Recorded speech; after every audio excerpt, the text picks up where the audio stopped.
A'udzu billahi minasyaitonir rajim. Bismillahirrahmanirrahim.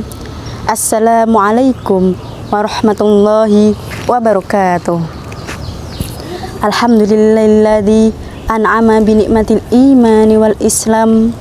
Wassalatu wassalamu ala sayyidina Muhammadin khairal anam wa ala alihi wa ashabihi wa tabi'ihi 'ala dawam.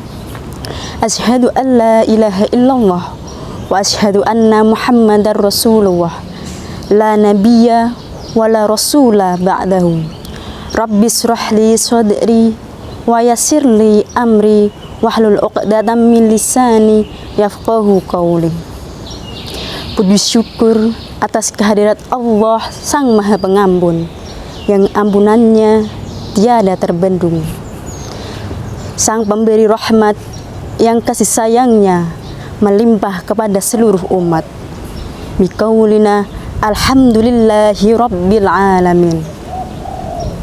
Salawat dan salam tidak lupa kita haturkan kepada Rasul Sang Utusan yang mengemban misi memperbaiki akhlak seluruh insan.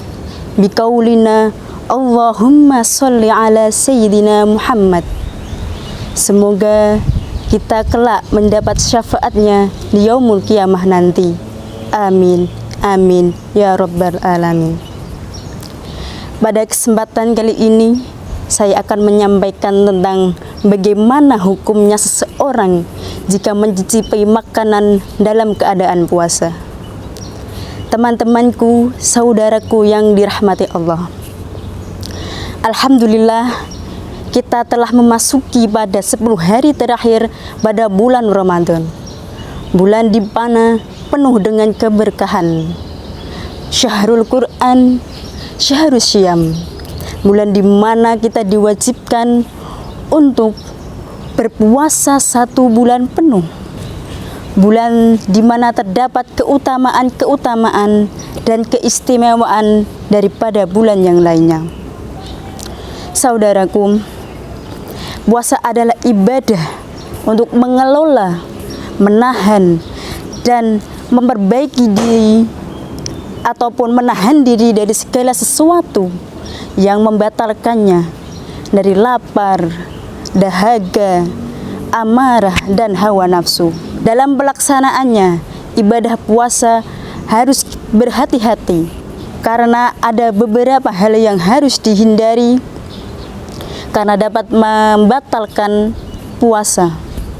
Salah satunya adalah masuknya sesuatu ke dalam lubang tubuh yang dalam ilmu fikih disebut jauf. Salah satu bagian dari jauf adalah mulut. Lantas, bagaimanakah hukumnya jika mencicipi dalam keadaan puasa? Banyak pertanyaan di luar sana seperti, saya ini seorang koki, Mbak. Apakah saya tidak boleh mencicipi makanan? Lantas, bagaimana dengan masakan saya nanti? Kemudian ada ibu-ibu membuatkan makanan untuk anaknya.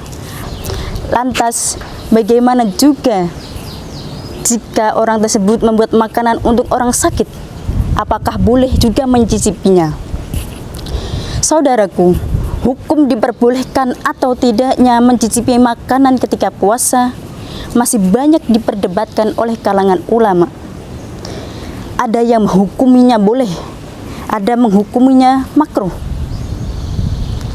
Ulama yang menghukuminya boleh karena adanya suatu hajat atau tujuan tertentu. Hal ini juga harus dengan alasan yang kuat yang bisa dipercaya oleh syariat.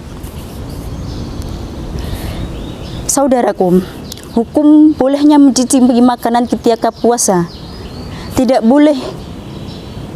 Saudaraku, hukum mencicipi makanan ketika puasa. Mencicipinya itu kita lihat dulu perspektifnya.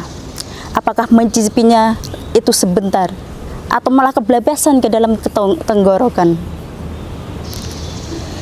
Mencicipi makanan itu boleh jika cukup sebentar dimasukkan di ujung lidah tidak sampai ke dalam tenggorokan, tidak sampai pada batas makhraj huruf kha, karena di situ adalah batas di mana tidak dikatakan batal puasa ketika makanan masuk ke dalam mulut.